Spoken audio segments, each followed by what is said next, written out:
West Ham are currently having an incredible season under David Moyes. With just 4 games to go, West Ham are just 3 points behind Chelsea in the race for that magical and wonderful Champions League spot. And that's in no small part to their exceptional moves in the transfer market. Signing the likes of Thomas Souček on a permanent deal, along with the arrivals of Vladimir Coufal, Ben Rama and Craig Dawson, West Ham look to be a serious threat for that final Champions League spot. But the signing that has shocked the Premier League this season has not been any of the above mentioned names. It is none other than the man from Manchester United himself, Jesse Lingard, aka Messi Lingard, aka Lingardinho, the list goes on.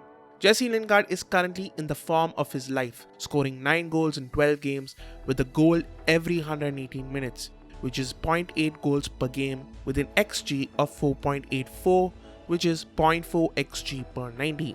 He is the first West Ham player to score in 4 consecutive Premier League appearances since Antonio in 2016, and since his debut, no player at the club has been involved in more goals than Jesse Lingard with 1.1 goals and assists per 90. He is the 3rd joint highest goal scorer in the West Ham team, tied with Thomas Souček and Michail Antonio on 9 goals each. So where did it go right for Jesse Lingard? Let's take a look. What is up guys, and welcome back to another video. This is T4C Culture TV and I am Hotshot, and today we are going to be doing a player analysis for the man from Manchester, Jesse Lingard.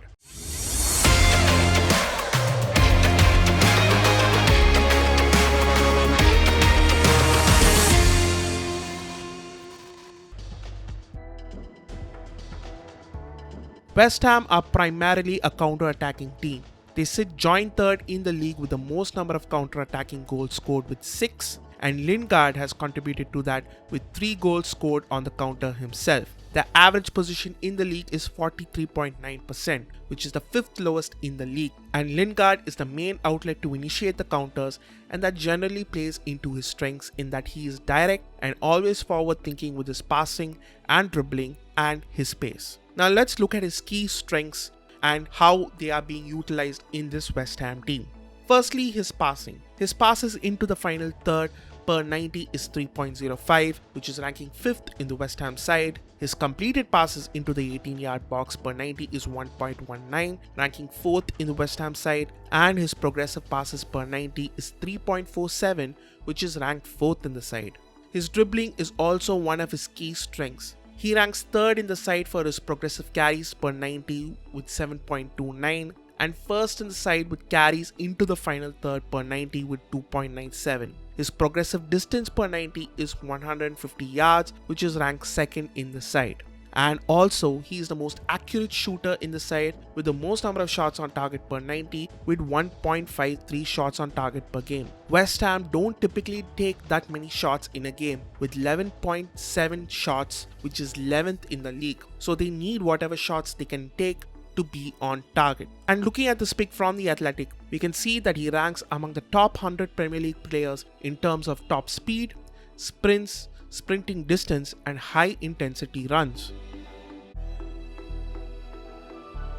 West Ham most commonly play in a 4-2-3-1/3-4-3 formation, and Lingard most commonly plays as a centre attacking midfielder or left inside forward. However, these positions are only on paper, as his athleticism allows him to play all over the pitch in a variety of different roles. Looking at his heat map this season, he frequently operates between the lines, operating mostly in the wide spaces and more on the left-hand side of the pitch than on the right, moving to each side to create another passing option, and this allows West Ham to play the majority of their game on the flanks. He often looks to drop deep to receive the ball, to help in circulation, to try and lay it off to a supporting player before making a run into the channels himself, or to try and release Antonio or the fullbacks by playing in chipped or ground through balls. Once again, Lingard drops deep and calls for the ball. He passes it to Souček and peels away from his marker and makes a run into the channels. Ben Rama spots Lingard making the 3rd man run into space and plays a through ball into that space. Lingard drops deep to receive the ball with his back to goal. He spots Coufal making a run out wide and plays in a through ball to release him. Once again, Lingard is able to find space in deep. He receives the ball and is able to dribble, carrying the ball forwards into space. He sees Antonio making a run and immediately releases a through ball for him. If Lingard receives the ball on his left, he typically looks to cut in on his stronger foot and shoot on his right, as seen by his shot map. It shows that almost 90% of his shots are on the left hand side. He also frequently takes shots from outside the box. Lingard's dribbling is also a huge advantage. He can receive the ball with his back to goal and can use his low center of gravity on the half turn to create space for himself to get a shot off, or drawing defenders onto him to thread in through balls for players making a run into space. Lingard comes short to receive the ball and Xhaka follows him and immediately applies pressure. He uses his low center of gravity to make a sharp 180 turn and uses his quick acceleration to burst forward, leaving Xhaka.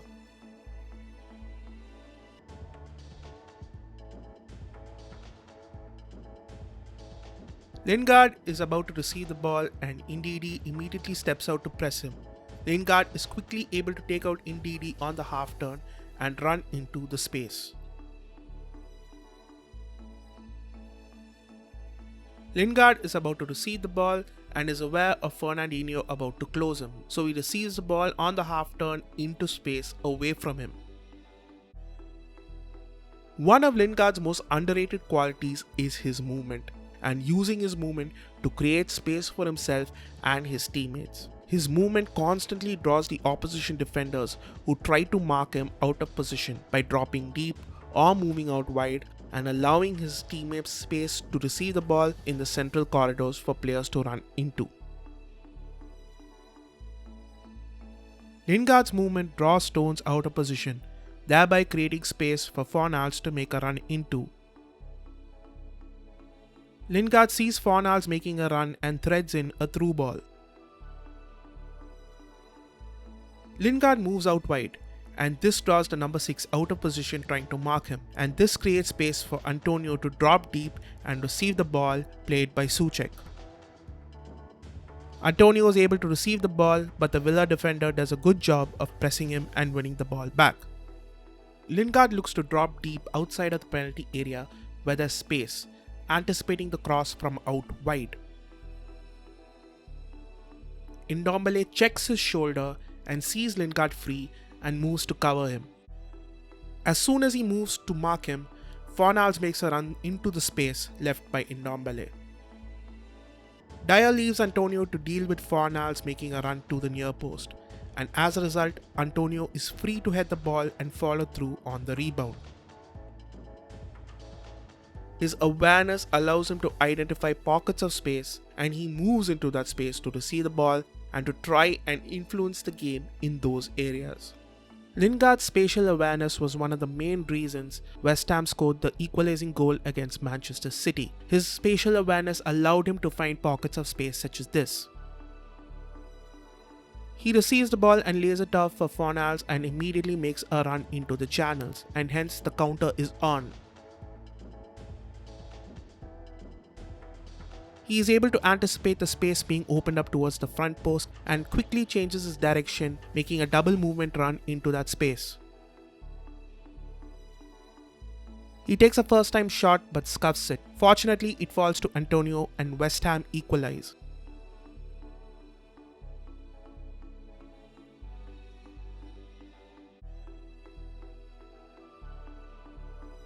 West Ham have switched the play to the opposite flank, trying to isolate Johnson with Kyle Walker.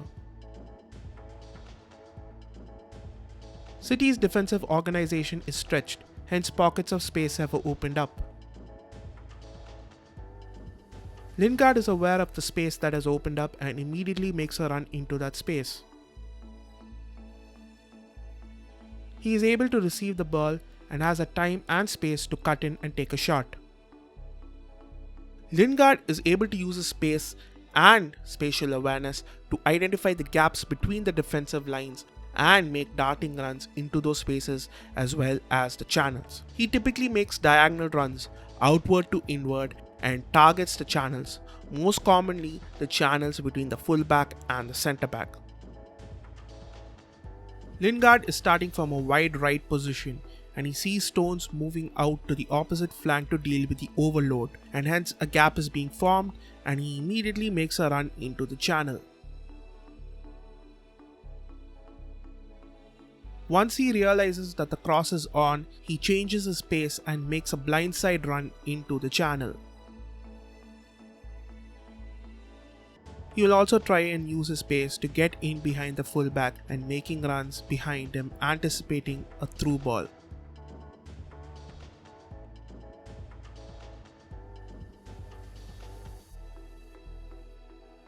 One of the main tools in his skill set is his ability to use double movements, pretending to move one way to trick his marker before quickly changing directions to move the other way.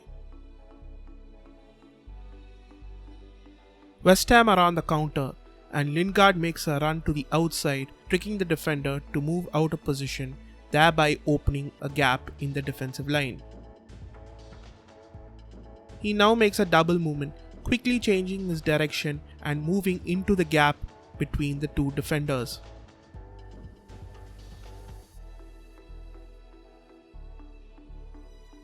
Here's another example of a double movement. Lingard's run makes Sanchez to believe that he is trying to make an underlapping run and hence follows him out into that space, leaving the central area open.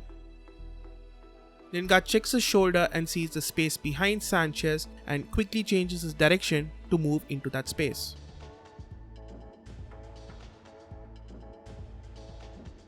Lingard identifies the gap in midfield and makes a run into that space. The defender is able to anticipate that and moves forward in front of Lingard to block the cross. Lingard pretends to make a run attacking the near post to sucker the defender into making that run. Then he checks his run and moves in the opposite direction. He is able to use his change of pace to good effect to create space to receive the ball or to shoot.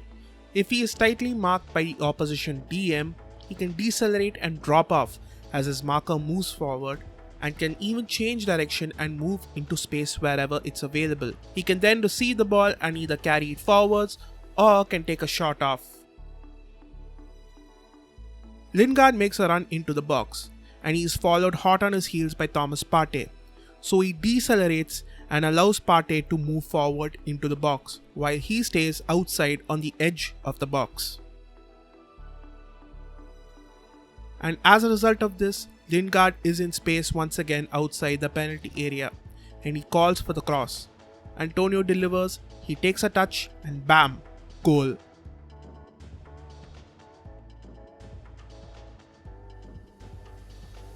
Now another example of Lingard's deceleration.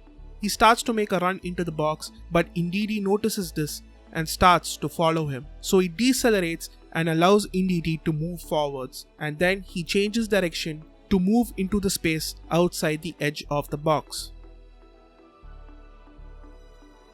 Ndidi is completely inside the penalty box, while as Lingard had anticipated, the space outside the edge of the penalty box has opened up. So he's able to move into that space and occupy it, and he waits for Bowen to put in a cross for him.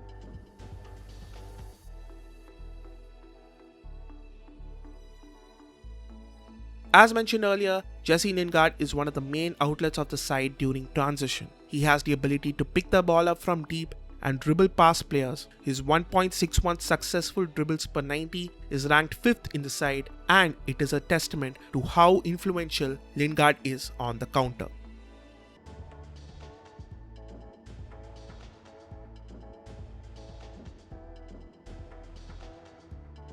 And higher up, he is able to attack the space between the defense, anticipating through balls or crosses.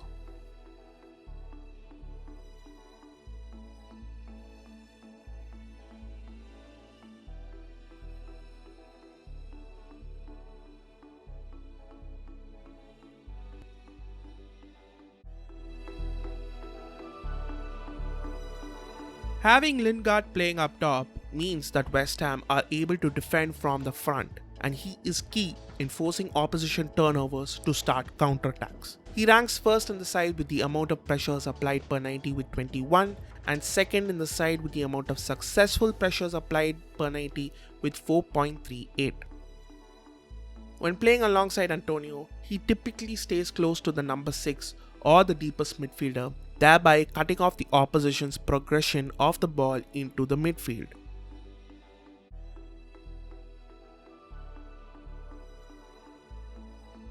Once the ball is passed to the other centre-back, Lingard steps out to press that centre-back, while his cover shadow blocks the passing lane to the midfielder, and thereby forcing the ball out wide where it's less of a threat.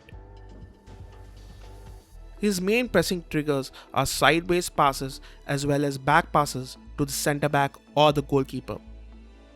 In this instance, Kevin De Bruyne is about to play a back pass to Kyle Walker, and Jesse Lingard, using his ability to anticipate things before they even happen, is able to charge down and block the passing lane to intercept the ball and start a counter.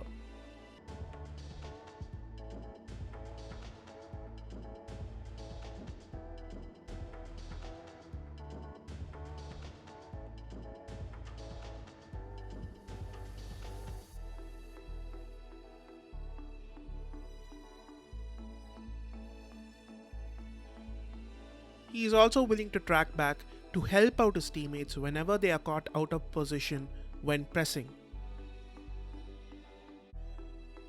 Lingard is a tenacious presser. His athleticism enables him to chase down the opposition in possession of the ball, or if any centre-back tries to carry the ball forwards, he will chase down the opposition till he gets the ball back.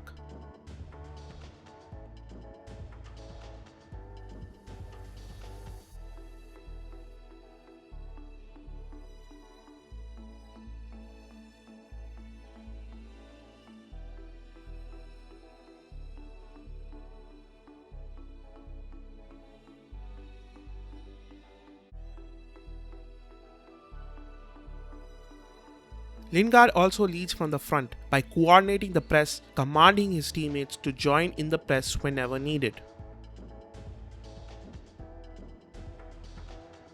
Jesse Lingard finally has found a team that complements his style of play, and that is one of the biggest reasons why he has rediscovered his lost form. He's finally back to enjoying playing football again after thinking about quitting the sport altogether. This scintillating form could actually see West Ham shock the Premier League and actually grab the holy grail of Champions League football. And if he does manage to do that, he has to be included in the conversation for one of the best January transfer moves of all time. So that is it, guys. I really hope you enjoyed this video. If you did, please make sure to smash that like button and comment down below what do you think about Jesse Lingard's season, and do subscribe if you're new to the channel. We do match reviews, previews, tactical analysis, team analysis and player analysis such as this one. And until the next video, this is me, Hotshot, signing out. Peace.